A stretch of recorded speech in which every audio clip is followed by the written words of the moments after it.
नमस्कार। मु आपणक वास्तुशास्त्री दुर्गा सामल आज वास्तु संबंधी किछि तथ्य आपणक प्रदान करी। जेतेबेले कौन सी जगार आम नूतन गृह निर्माण करने भूमि चयन करवा सेतेबेले आम वास्तुरे कौन सबू देखा।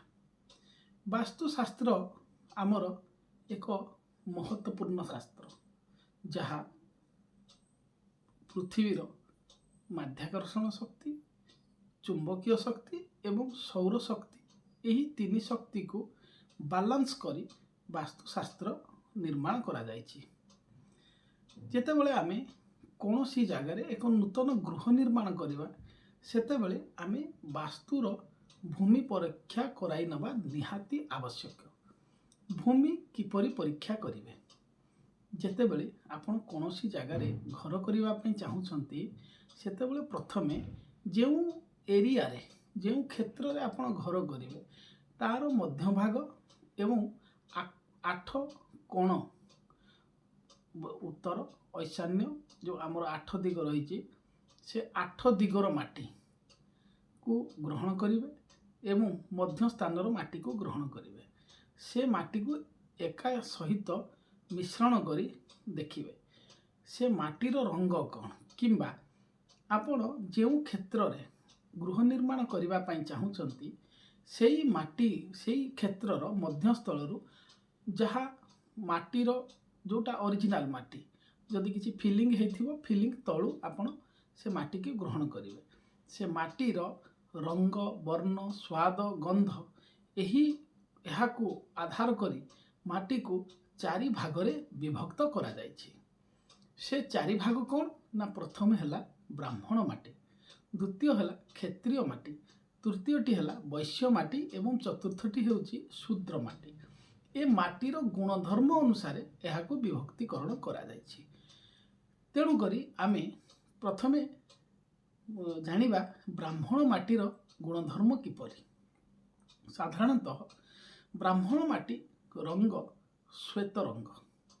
यदि माटीर रंग धला हेइथिबो ताहले से माटी की जानिबे यह होछि ब्राह्मण माटी। द्वितीय माटीटी हैला क्षेत्रीय माटी जहार रंग होछि लाल।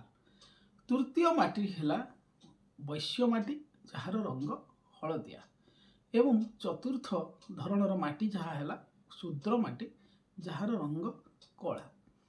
वास्तुशास्त्र रे कला रंगर माटी को गृह निर्माण करने निमंते निषिद्ध करा जायछि। कारण कला रंगर माटी रे कौन सी प्रकार गृह निर्माण कले ताहा भारसाम्य ठीक रहिबो नाही एवं गृहटी जल्दी नष्ट हो जिवो।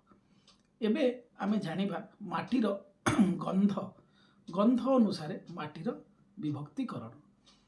जेतेबेले आमे से माटी की परीक्षा करिबा प्रथमे रंग तो देखिले यहाँ परे गंध आमे आग्रहण शक्ति द्वारा तार गंध बारिबा। जदि माटीर गंध सुगंध मनमोहक ताहले जानिबा माटी होछि ब्राह्मण माटी माने बहुत भल माटी। जदि रक्त गंधा टाइप रो माटी आपण जानि परिबे सुंघिबा द्वारा ताहले जानिबे ए होछि क्षेत्रीय माटी। जदि मद गंध किंबा मधु मधु मधु भली तार स्मेलटा आसीबो आपण जानिबे यह होछि वैश्य माटी। एवं जदि पंकुआ गंध आसिला ताहले जानिबे यह होछि शूद्र माटी। आमे यह परे माटीर स्वाद अनुसार माटीर विभक्तिकरण किपरि होछि ताहा जानिबा। जदि माटीर स्वाद मधुर जानिबा यह होछि ब्राह्मण माटी। जदि माटीर रंग होछि कषा ताहले यह जानिबा आमे यह होछि क्षेत्रीय माटी। जदि माटीर स्वाद अम्लयुक्त बा खटा टाइप लगुछि बा लुणिया लगुछि ताहले जानिबा माटी होछि वैश्य माटी। जदि माटीर स्वाद पिता लगे बा पाटी को कौन सी अरुचिकर लगे तामें जानिबे यह होछि शूद्र माटी। एबे आमे जानिबा स्पर्श अनुसार माटीर गुणधर्म। ब्राह्मण माटी को छुईले आपन को सुखद लगे କ୍ଷତ୍ରିୟ ମାଟି କଠୋର ଏବଂ ବୈଶ୍ୟ ମାଟି କୋମଳ ଏବଂ ଶୂଦ୍ର ମାଟି ଅତି କଠୋର। ବର୍ତ୍ତମାନ ଜାଣିବା ଯେ ସେଇ ଯେଉଁ ମାଟିରେ ବା ଯେଉଁ ସ୍ଥାନରେ ଆପଣ ଘର କରିବେ ସେଇ ସ୍ଥାନରେ କ'ଣ ସବୁ ଗଛ ଅଛି ବା କ'ଣ ଗୁଳ୍ମ ଅଛି। ଯଦି ସେଇ ମାଟିରେ କୁଶ ଜାତୀୟ କିଛି ଗଛ ହୋଇଥାଏ ତାମାନେ ଆପଣ ଜାଣିବେ ଏହା ହେଉଛି ବ୍ରାହ୍ମଣ ମାଟି। ଯଦି ସର ଟାଇପ୍ର କୌଣସି ଗଛ ହୋଇଥାଏ ତାମାନେ ଜାଣିବେ ଏହା ହେଉଛି କ୍ଷତ୍ରିୟ ମାଟି। ଯଦି ଶସ୍ୟ ଶ୍ୟାମଳାରେ ପରିପୂର୍ଣ୍ଣ ତାମାନେ ଜାଣିବେ ଏହା ହେଉଛି ବୈଶ୍ୟ ମାଟି। ଯଦି ବୁଦା ବୁଦା ଗଛ ଥାଏ ଗୁଳ୍ମ ଥାଏ ତାହେଲେ ଏହା ଜାଣିବେ ହେଉଛି ଶୂଦ୍ର ମାଟି। ତେଣୁକରି ଏଇ ମାଟି ଚୟନ କଲାବେଳେ ଆପଣ ସଦାବେଳେ ଶୂଦ୍ର ମାଟି, ଯାହା ସବୁଠୁ ନିମ୍ନ ଧରଣର ମାଟି ବାସ୍ତୁଶାସ୍ତ୍ରରେ କୁହାଯାଇଛି, ସେ ମାଟିକୁ ଆପଣ ଗୃହ ନିର୍ମାଣ କରିବା ପାଇଁ ସେ ସ୍ଥାନ ବ୍ୟବହାର କରିବେ ନାହିଁ, କାରଣ ଏହାର ଭାରସାମ୍ୟ ଶକ୍ତି ବହୁତ କମ୍ ଥାଏ। ବର୍ତ୍ତମାନ ଆମେ ଜାଣିବା ମାଟିର ଉର୍ବରତା ହିସାବରେ ଆମର ବାସ୍ତୁଶାସ୍ତ୍ରରେ ବହୁ ପୁରାତନ ଯୁଗରେ କିପରି ଏହାକୁ ବିଭକ୍ତିକରଣ କରାଯାଇଛି। ଆପଣ ଜାଣିଛନ୍ତି ରାଶି ବା ତିଳ, ଯେଉଁ ସ୍ଥାନରେ ରାଶି ବା ତିଳ ଠିକ୍ରେ ଗଛ ନ ହେବ ସେ ସ୍ଥାନରେ କୌଣସି ପ୍ରକାରର ଗଛ ହେବା ଅସମ୍ଭବ। ତେଣୁକରି ପୁରାତନ ଯୁଗରେ ଯେତେବେଳେ କୌଣସି ଜାଗାରେ ବସବାସ କରିବା ପାଇଁ ଲୋକ ସ୍ଥାନ ବାଛୁଥିଲେ ସେତେବେଳେ ତାଙ୍କର ମୁଖ୍ୟ ଯେଉଁ ଥିଲା ପେଶା ବା ମୁଖ୍ୟ ରୋଜଗାର ପନ୍ଥା ଥିଲା ଚାଷବାସ। ତେଣୁକରି ମାଟିର ଉର୍ବରତାକୁ ଧ୍ୟାନରେ ରଖି ମାଟିକୁ ଚାରି ଭାଗରେ ବିଭକ୍ତ କରାଯାଇଛି। ଯେଉଁ ସ୍ଥାନରେ ଆପଣ ଘର କରିବେ ତାର ମଧ୍ୟ ଭାଗରେ କିଛି ରାଶି ନେଇ ବୁଣିଦେବେ ଏବଂ ଦେଖିବେ ରାଶିର ଅଙ୍କୁର କେବେ ବାହାରୁଛି। ଯଦି ରାଶିର ଅଙ୍କୁର 3 ଦିନ ମଧ୍ୟରେ ବାହାରିଲା ତାହେଲେ ଜାଣିବେ ଏହା ହେଉଛି ବ୍ରାହ୍ମଣ ମାଟି। ଯଦି 5 ଦିନରେ ବାହାରିଲା ତାହେଲେ ଜାଣିବେ ଏହା ହେଉଛି କ୍ଷତ୍ରିୟ ମାଟି ଏବଂ ଯଦି 7 ଦିନରେ ବାହାରିଲା ଜାଣିବେ ଏହା ହେଉଛି ବୈଶ୍ୟ ମାଟି ଏବଂ ଯଦି 9 ଦିନରେ ବାହାରିଲା ଏହା ହେଉଛି ଶୂଦ୍ର ମାଟି। ଇଏ ଗଲା ମାଟିର ଉର୍ବରତା ବିଷୟରେ। ବର୍ତ୍ତମାନ ମାଟିର ଭାରସାମ୍ୟ କ୍ଷମତାକୁ ଯାଞ୍ଚ କରିବା ପାଇଁ ଆଉ ଏକ ପରୀକ୍ଷା ବାସ୍ତୁଶାସ୍ତ୍ରରେ କୁହାଯାଇଛି। ଯେପରିକି ଆପଣ କୌଣସି ଜାଗାରେ ଯେତେବେଳେ ଘର କରିବେ ସେଇ ଜାଗା ଯେତିକି ଏରିଆ ଆପଣ ଘର କରିବେ ସେଇ ଏରିଆରେ କିଛି ଗାତ ଖୋଳିବେ, ହାତେ ଲମ୍ବର ଗାତ। ସେଇ ଗାତର ମାଟିକୁ ଧ୍ୟାନର ସହିତ ଗାତର ପାର୍ଶ୍ୱରେ ରଖିବେ। ଯେତେବେଳେ ଗାତଟି ଖୋଳି ସାରିବେ ସେ ମାଟିକୁ ପୁନଶ୍ଚ ସେଇ ଗାତରେ ପୂରଣ କରିବେ।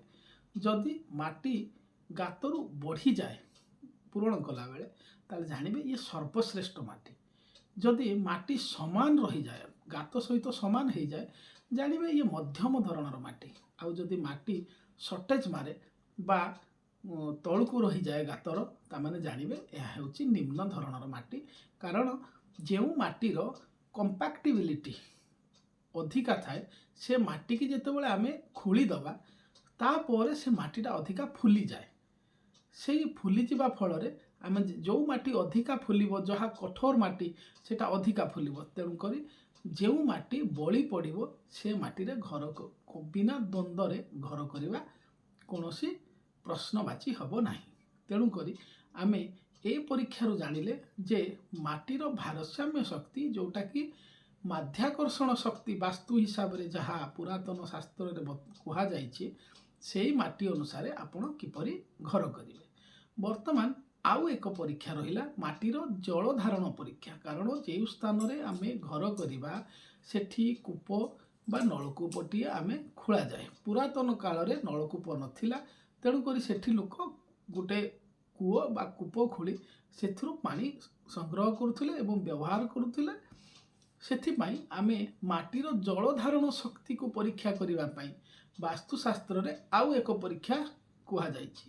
କିପରି ନା କୌଣସି ଜାଗାରେ ଯେତେବେଳେ ଆପଣ ଘର କରିବେ ସେ ଜାଗାର ଈଶାନ୍ୟ ଦିଗରେ ଏବଂ ଯେଉଁ ସ୍ଥାନରେ ଆପଣ ଘର କରିବେ ସେହି ସ୍ଥାନର ମଧ୍ୟ ଭାଗରେ ଗୋଟିଏ ଗାତ ଖୋଳିବେ। ସେ ଗାତକୁ ହାତେ ଲମ୍ବର ଗାତ, ପାଖାପାଖି ହାତେ ଲମ୍ବା ଆଉ ଚାଖେଣ୍ଡା ଚଉଡ଼ାର ଗୋଟେ ଗାତ ଖୋଳିବେ। ସେ ଗାତରେ ଆପଣ ସମ୍ପୂର୍ଣ୍ଣ ଜଳ ଭରିଦେବେ। ସେ ଗାତ ଖୋଳି ସାରିଲା ପରେ ସେ ଗାତରେ ସମ୍ପୂର୍ଣ୍ଣ ଜଳ ଭରିଦେବେ ଏବଂ 120 ସେକେଣ୍ଡ यानी 2 मिनिट पर्यंत अपेक्षा करिवे। जदि गातरे पानी सुखी जाई थाए ताहले ताहार जलधारण क्षमता भलो नाही। जदि मध्यम थाए ताहले सेठी आपण घर करि पारिबे। जदि माटी कौनसी पानी जल को शोषण करि न करी सेमिति थाए ताहले जानिबे ଏହା ହେଉଛି सर्वश्रेष्ठ माटी। तेणुकरी आजिर जो विषय वस्तु रहिला माटी परीक्षा, ए माटी परीक्षा आपण निजे भी करि पारिबे। कारण वास्तुशास्त्र होउची एपरि एक शास्त्र जेउथिरे आपणको गृह निर्माण करिवार कला शिखाई जाई थाए। जेउथिरे आमे जदि आमे वास्तु अनुसार कौनसी घर करिवा ताहले सेथि आमर मानसिक शारीरिक विकास मानसिक विकास हवा कन्फर्म। तेणुकरी आपण जेतेबेले भी मृत्तिका परीक्षा करिवे एई उपाय रे मृत्तिका परीक्षा करिवा दरकार। किंतु आधुनिक जुगरे आजिकाली आमर पाइप जुगे घर को पानी आसुची एवं माध्याकर्षण शक्ति जहाँ आमे माटी परीक्षा करुछंती सेटा सिविल इंजीनियरिंग हिसाब रे पाइलिंग मेथड रे भी घर हो पारिबो। तेणुकरी माटी जदि कौनसी जगह खराब पड़िला कौनसी द्वंद्व रखिबा दरकार नाही। तेणुकरी आपण जदि शुद्र माटी रे घर करिवे ताहले प्रॉपर पाइलिंग करिकी घर करि पारिबे। किंबा जदि आपण चाषबास करिवार नाही ताहले जेकोसी माटी को भी सिलेक्शन करि पारिबे। किंतु गोटे जिनिस ध्यान देबे माटीर परीक्षा करी आपण गृह निर्माण करिवे जहाद्वारा कि आपण सदा बेले सुस्थ मस्तिष्क रे आपण रही पारिबे। एक सुस्थ मस्तिष्क एक सुस्थ शरीर अटे। धन्यवाद, नमस्कार।